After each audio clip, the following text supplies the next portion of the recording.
Namaskar. So this is the second session of our today's lecture. So in this lecture, we'll discuss uh, the particular how the material is produced, how it is extracted, how it is recycled, and what are different costs in production.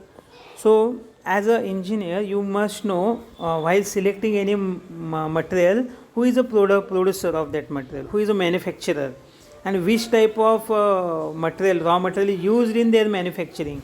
What are the processes they are following? Is it right or not? It is standard or non-standard? It is an so you must know. Then only you can select a proper material and defect free production. Okay, we'll see one processes one by one. See, so from earth, so mine drills or harvest will get the raw material, the basic raw material: ore, sand, oil, coal, wood, rock, and plants will get from earth. So these are basic raw materials. From these basic raw materials, we are extracting or refining or processing these and getting some engineering materials. From this raw material which is coming out from earth, that is ore, we are getting extracting metals. From coal, so from wood we are getting fibers and textiles. From sand we are getting polymer ceramics. So all building materials and chemicals. From plants we are getting chemicals. So from this basic raw material which is mined or drilled and harvested from earth, so now extracted, refined or processed and getting engineering materials. So all of you studied in second year engineering materials, metals and non-metals, ferrous and non-ferrous metals. So all these things, alloys and simple metals. So these are engineering metals.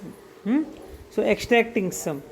Then with the help of these engineering materials, you are producing some products. With the help of these engineering materials, by combining these by some manufacturing processes, designing, manufacturing and assembling, you are producing products. So these products are called devices, machines and structures. So while doing this or after doing this, so after performance and service and use, so there is a waste. Okay, so waste or that technology or that product is obsolete after using. Okay, the P2, P1 PC. So now it is, so initially the computers of Pentium 1, 2, 3, 4, then Core to Duo, then I1, I2, I3, I7. Okay, so the P1, P2 PCs are obsolete right now. That is a waste, that is e-waste. Either that material you can recycle or you have to dispose it to the earth. It will go to the recycling. If that plastic mug is there, you purchased 3 years back, now it is cracked. Okay, you cannot use. Then you can recycle it, or you can dispose it to the earth, and you are polluting earth. So this is the general process, the place of recycling in total material cycle. So you must know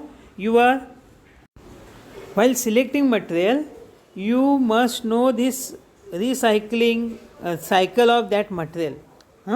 From where it is extracted, what is the raw material, how that engineering material is formed, where it is produced, designed, and now you can purchase. So that is महत्व. सो एखादं material selection करणं म्हणजे तुम्हाला example द्यायला हरकत नाही. So during the marriage, before marriage, so selection of bride or groom, so they are asking for their family history. Okay, so family history they are asking. Why it is asking? That is a background that shows the background and the particular characters. Okay, so similarly, while selecting any material, you must know the history of that material. Okay, the where it is produced, where it is, okay, formulated. So everything you must know, then only you can easily select this material. Now once your product or material came in your factory, okay, the selling cost. So how to calculate selling cost?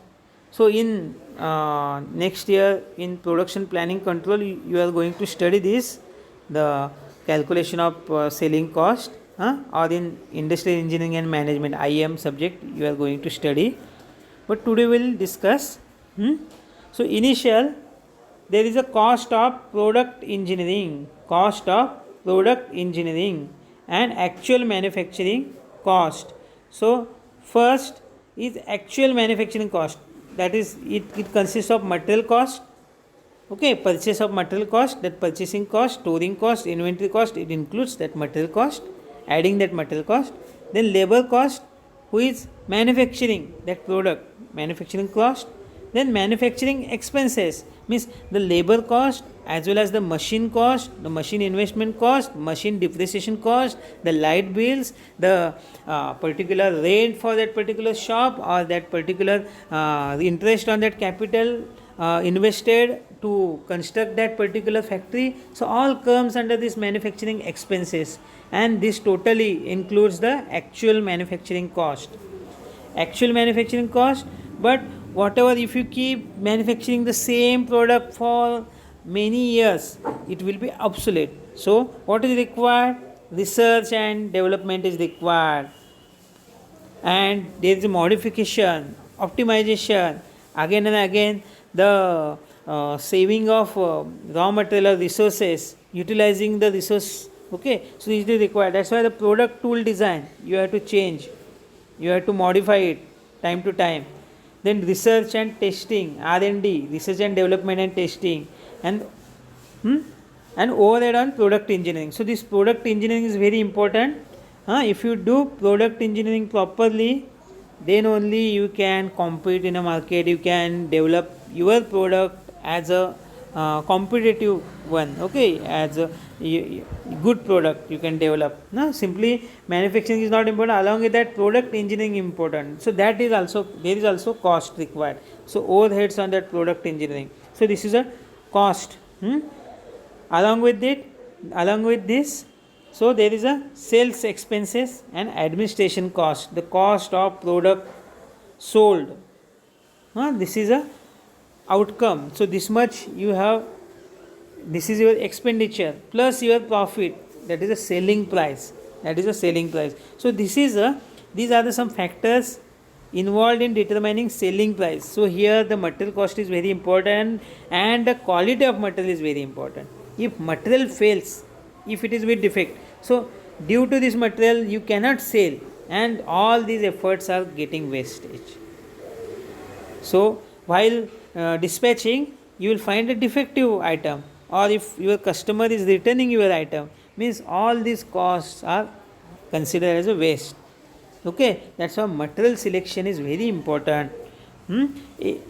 आता तुमची गळ्यामध्ये माळ आहे, त्यातली एक मणी जरी तुटला तरी पूर्ण माळ गळून पडणार. जसं एखादा मटेरियल हे खूप क्रुशियल आहे. मटेरियल जर डिफेक्टिव्ह असेल आणि प्रोसेस झाल्यानंतर तुमचा जॉब परत आला, तर ह्या सगळ्यांचे एफर्ट्स, हे सगळे कॉस्ट तुमचे वेस्ट होणार आहेत, वाया जाणार आहेत. So material selection is important factor in selling your product. Now will see the comparison of some engineering materials on the basis of cost per unit mass. So comparison is made relative to the cost of hot rolled low carbon steel. So hot rolled low carbon steel is a somewhat comparing, it is cheap one, okay. So if it is $1, then hot rolled carbon steel bar is $1.5. Then there is hardened steel cold rolled sheet, galvanized sheet is $2. Then polystyrene is $3 per unit mass. So then aluminum ingots, then alkyds, phenolics, urea, styrene. So these are materials, different materials. So this is a comparative bar chart, where you can see cost wise it is kept. you can easily compare. Okay, so these are materials, these are costly materials. The cobalt, then it is a zirconium, tungsten, then ETFE. Then these materials cost $70. So so so in this way this is costly. So your product cost depends upon this material cost. Okay, so this material cost, basic cost, purchasing cost, availability, machinability, other properties, and your demand. Okay, depending upon, you can select a proper material. Okay, now one more factor you have to consider while selecting material is comparison of some engineering materials on the basis of cost per unit volume. It is per unit mass. Now unit volume. वाळू काय तुम्ही वजन करून घेत नाही ना, ब्रासवर व्हॉल्यूमवरती घेताय. Oil और petrol, you are not on a mass, it is volume. So unit volume.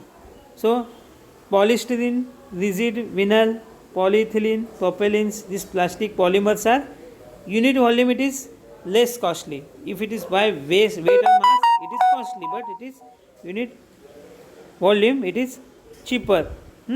Similarly, hot rolled carbon steels, then nylons, then costly one is electrolytic copper, then titanium, vanadium, bismuth, tungsten. So high density, so the particular, the less it is costly for, it is a costly for its volume also. So tungsten is most costliest element, material here it is given. So you have to consider material cost per unit mass or cost per unit volume. In this way you can consider cost of. Also, so this is important, the selected information on material acquisition and selection. So now just it is comparison, that is two materials are compared, steel and aluminium. Steel and aluminium. So what is so it is a life cycle cost comparison of steel and aluminium in motor car body. In motor car body, this is one case study. This is one case study. So you have to do this such case studies while selecting a material. So once you select that material, you must able to justify that selection. Why I am going to select that material? This is also important. So for steel, see, these are some symbols, that is hashing, that is from left top to right bottom, that is cost of body. From right top to left bottom, operating cost. Then horizontal lines, repair cost, and vertical lines, recycling values. Now for steel you can consider, that is cost of body is less than compared to cost of aluminum body. Basic material cost is less in case of steel compared to aluminum. Aluminum is costlier than steel in mass, the cost of body material. Then operating cost. So in case of aluminum, operating cost is less. In case of steel, operating cost is more. You require painting, corrosion resistance and some. Then repair cost, there is similar repair cost is there. Recycling value of steel is very less. It is neglected here in this case. It is having some value, but it is very less. But compared to aluminum, there is some value. So in this way you can compare two materials, and out of these two materials you can select one material. Okay, so this is a bar chart, hatching charts used to show the selection information on material acquisition. Okay, in this way you can go for different scientific methods while selecting of any material, and scientifically applying the specific methods, comparing all these things, considering all standard factors and other factors, you can go for selection of right material and right quantity of material, as it is having more importance or more place in case of your production or cost of product. Okay. So this is about selection of material, so basic. So in this topic we are not just keeping the selection of material for press tool designs, but it is applicable for all manufacturing activities or business activities where you are purchasing something. So before purchasing that, you have to select that material based on its particular characteristics and properties. So this is very important. So if you have doubts, you can ask in doubt clarification session, and also you can put your doubts comments in comment box. Thank you very much. I will stop here. Okay, thank you.